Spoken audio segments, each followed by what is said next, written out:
Sabi naman ni. Parang ito, yung komento na sinabi ni Edge kanina, drive through your heart.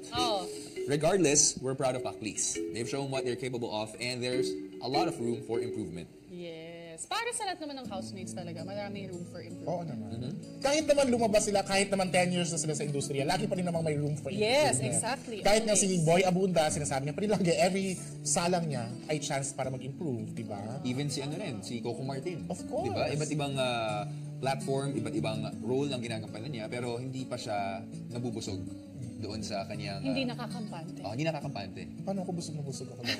Hindi naman. Pero hindi ka nakakampante. Hindi ako kampante, pero lagi lang akong mukhang busog. Yeah. Mukhang busog lang. Mas okay na yung mukhang busog kesa busog na busog talaga. Okay. Okay. Ali Smith. Oh my gosh. Teka, may isa pa, si Half-Blood. Ay, sorry. Picture kasi. Kinilig ako Bakit ako inubo? Kinilig ako sobrang sa corner. Oh my! Tagalog lang talaga kailangan. Ang galing nila both. Tsaka may chemistry. Tagal-gal. Corner. Hindi sila yung love team na, or yung tandem na pinilit. Kasi umpisa pa lang. Umusbong na lang. Oo. Then, I think kasi physically pa lang, adult housemates, nung pumasok sila, medyo parang parehong naging model parehong half-half, half Pinoy, half something. Pero doon sa doon sa Jin Nong, naramdaman ko si Jin Lee doon.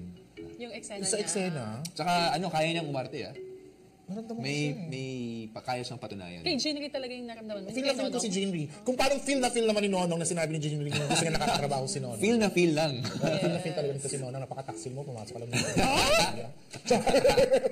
Ayos yun